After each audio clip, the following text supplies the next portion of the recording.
Hi, I'm Dr. Bruce with another tip on aging with dignity and independence. Do you remember those difficult and sometimes embarrassing talks you had with your teens? Well, as we grow older, we need to tackle another tough topic. What's your plan for aging? Where do you start? Here's a few ideas. I've always been proud, so talking money with my kids was hard. But I wanted them to be ready for the unlikely costs of my future care. It was also good for me to see exactly where the money would be coming from now that I'm not working. After my mom passed away, I made a list of questions. I gave them to my dad to review, then a few days later we talked. It was easier this way because it gave him time to prepare his answers before we sat down. It's never too early to start talking about what's really important to you as you grow older. Start having conversations with your loved ones today. For more tips, visit thescanfoundation.org.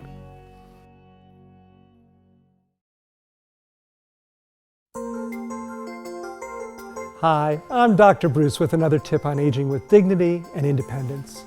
Today I noticed the line at my neighborhood pharmacy and was reminded just how many prescriptions people can end up taking as they grow older.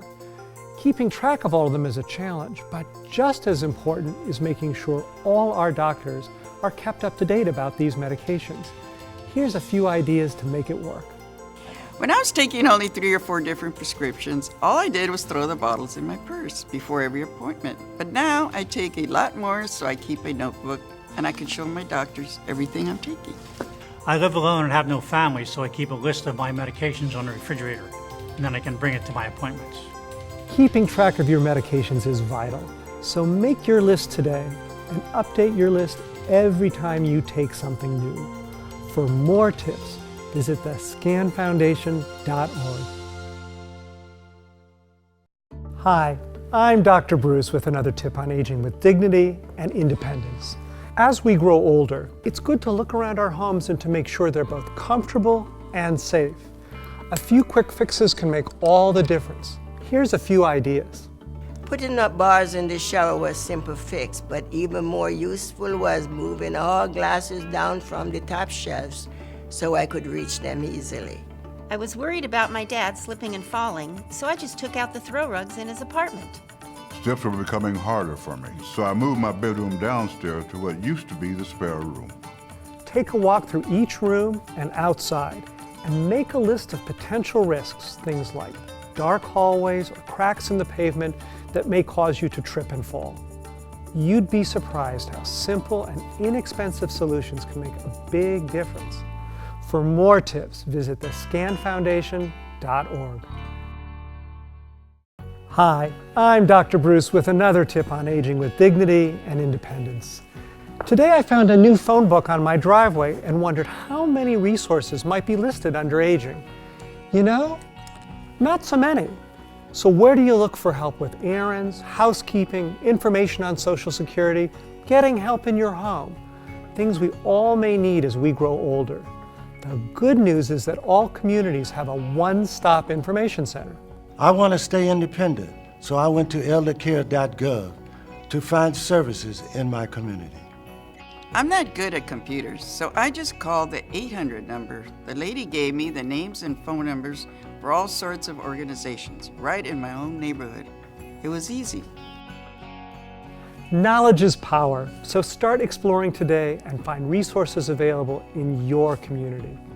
For more tips, visit thescanfoundation.org. Hi, I'm Dr. Bruce with another tip on aging with dignity and independence. Aging in America is changing.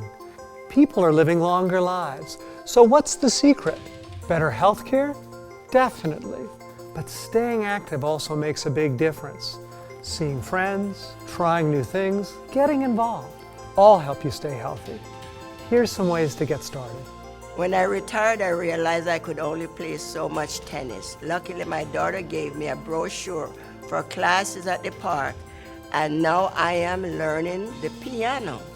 I have a notebook by me while I watch TV and write down things I might want to try. It's nice to have a to-do list.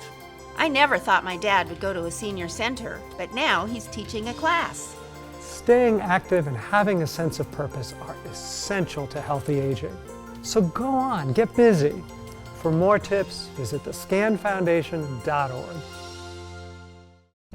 Hi, I'm Dr. Bruce with another tip on aging with dignity and independence. One thing I learned as a doctor is the importance of being part of a team. As we grow older, we can build our own team of support. So who's on your team? I don't drive anymore, so I go with my next door neighbor to the grocery store every week when she goes. I pay my granddaughter, who's still in high school, to clean my house. That way, we both win and neither of us feel obligated. I keep a list on my refrigerator of all the folks I rely on, name, phone, and a little something about what they do for me. This way, I know I'm covered. Being independent means taking charge of your life, and you don't have to do it alone.